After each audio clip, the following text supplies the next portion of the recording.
नमस्कार दोस्तों, हमारे Hindi short and Guru channel में आपका बहुत बहुत स्वागत है।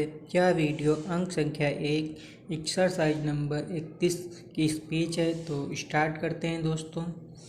उपाध्यक्ष महोदय, भारत के लोग एक बहुत बड़े काम में लगे हुए हैं। इस देश की विशालता, विविधता तथा विकास के अनेक स्तरों के कारण एक छोटा सा कार्यक्रम भी बहुत बड़ा रूप ले लेता है। आप जानते हैं कि स्वयं आपके राज्य में कितनी विविधता है। बहुत सी ऐसी समस्याएं हैं जिन्हें आप आंध्र प्रदेश की ही विशिष्ट समस्याएं मानते हैं, लेकिन हर एक राज्य की अपनी समस्याएं होती हैं, मुश्किलें होती हैं और किसी भी राज्य को वास्तविक रूप में विकसित राज्य नहीं कहा जा सकता। विकसित और पिछड़ा शब्द सापेक्ष में होते हैं। हमारा सबसे बड़ा दुश्मन गरीबी और पिछड़ापन है। जब तक हम इस दुश्मन को नहीं पछाड़ लेते, हमारा देश यथार्थ रूप में सफल नहीं बन सकता। इसलिए ऐसे कार्यक्रमों का होना बहुत ज़रूरी है जिससे गरीबी कम हो और विभिन्न वर्गों के लोगों के बीच विषमता दूर हो। भूमि सुधार किसी भी देश के आर्थिक विकास में महत्वपूर्ण भूमिका निभाते हैं। हम इसे बड़ा क्रांतिकारी उपाय मानते हैं, लेकिन जो देश पूंजीवादी विचारों एवं पद्धतियों को अपनाए हुए हैं, उन्हें भी भूमि सुधारों को प्राथमिकता देनी पड़ी है। उदाहरण के लिए, जब जापान द्वितीय विश्व युद्ध के बाद अमेरिकी शासन के अधीन आया, तो अमेरिकियों ने भूमि सुधार लागू करने का पहला काम किया और वे सुधार हमारे यहाँ की अपेक्षा कहीं आगे बढ़कर थे।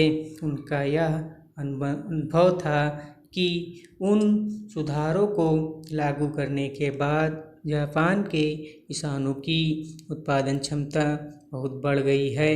जब भूमि की उत्पादकता और उसमें किसान की दिलचस्पी तथा निजी भागीदारी कहीं ज़्यादा हो गई।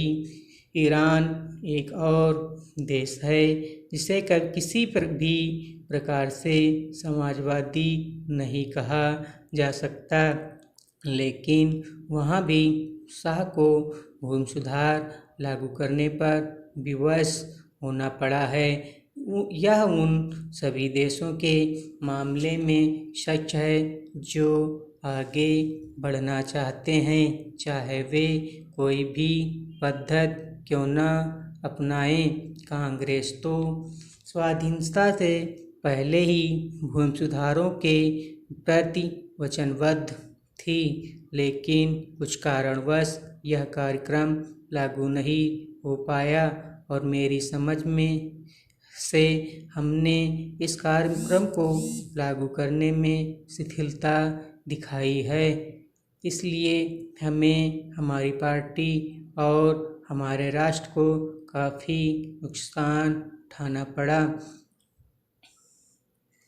हमारे यहाँ लोकतंत्री व्यवस्था है और मैं कहूँ तो हमारे यहाँ लोकतंत्र का जो स्वरूप है वह विश्व के अन्य देशों की अपेक्षा अधिक स्वतंत्र परख है और कहीं भी सरकार विपक्ष की राय जानने, उससे बातचीत करने और अपने साथ अधिक से अधिक व्यक्तियों तथा दलों को लेकर चलने का इतना ज़्यादा प्रयास नहीं करती और संसद और राज्य विधानमंडलों में हमारा जितना बहुमत है उसे देखते हुए हम विवश नहीं हैं कि ऐसा करें, लेकिन भारत में बहुत तथा हमारे प्रति लोगों के विश्वास के बावजूद हमने यह परंपरा जारी की है कि जितना अधिक संभव हो अन्य पार्टियों